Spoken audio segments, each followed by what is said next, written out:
일본 언론이 한국의 패배를 선언했습니다. 아사히 신문은 2020년 1월 21일 한국이 소재나 부품, 제조 장치에서 일본 의존으로부터 탈피하는 데 성과를 내기 시작했다고 보도했습니다. 이는 일본 정부가 지난해 7월 반도체 소재의 수출 규제를 받은 이후에 이뤄낸 결과라는 것입니다.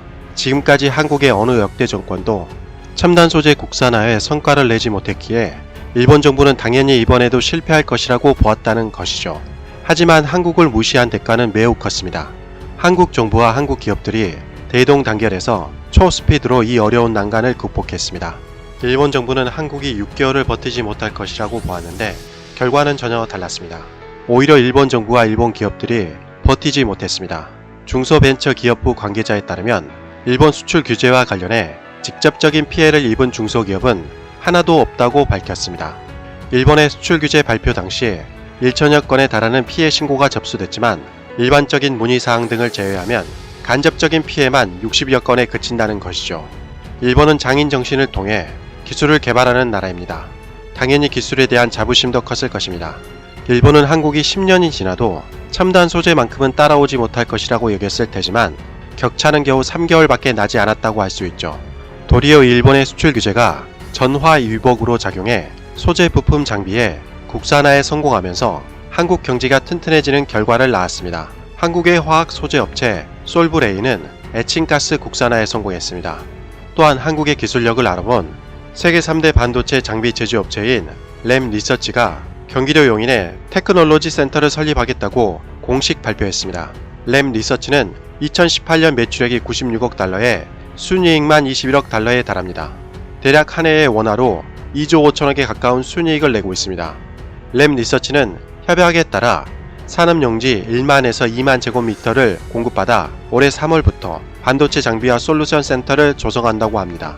세계적인 화학기업 듀폰도 2020년 1월 9일에 한국의 차세대 반도체 제조에 사용하는 포토레지스트 개발을 위해서 천안에 생산 공장을 짓기로 하고 2,800만 달러 규모의 투자 신고서를 한국에 제출했다고 합니다.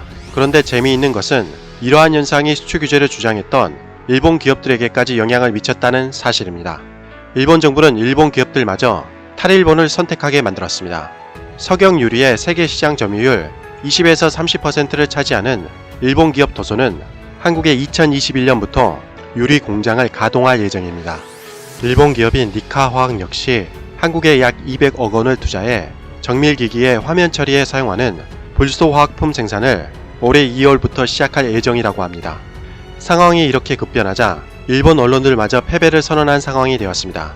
기사에 따르면 일본 기업이 절대 우위에 있었다는 일본 측의 믿음은 착각이었다고 고백했습니다.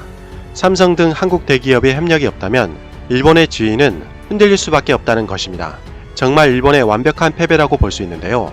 기사에 따르면 시간이 지나면 지날수록 한국 측의 대응이 진행되어 일본은 불리하게 될 것이라고 경고했습니다.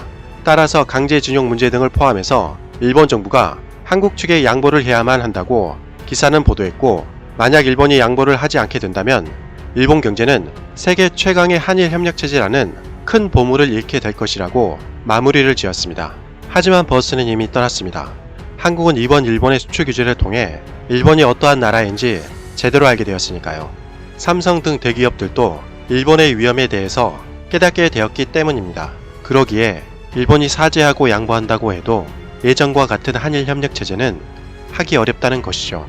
이상 가치왕 채널이었습니다. 항상 시청해주셔서 진심으로 고맙습니다. 시청자님들 2020년 새해 복 많이 받으세요.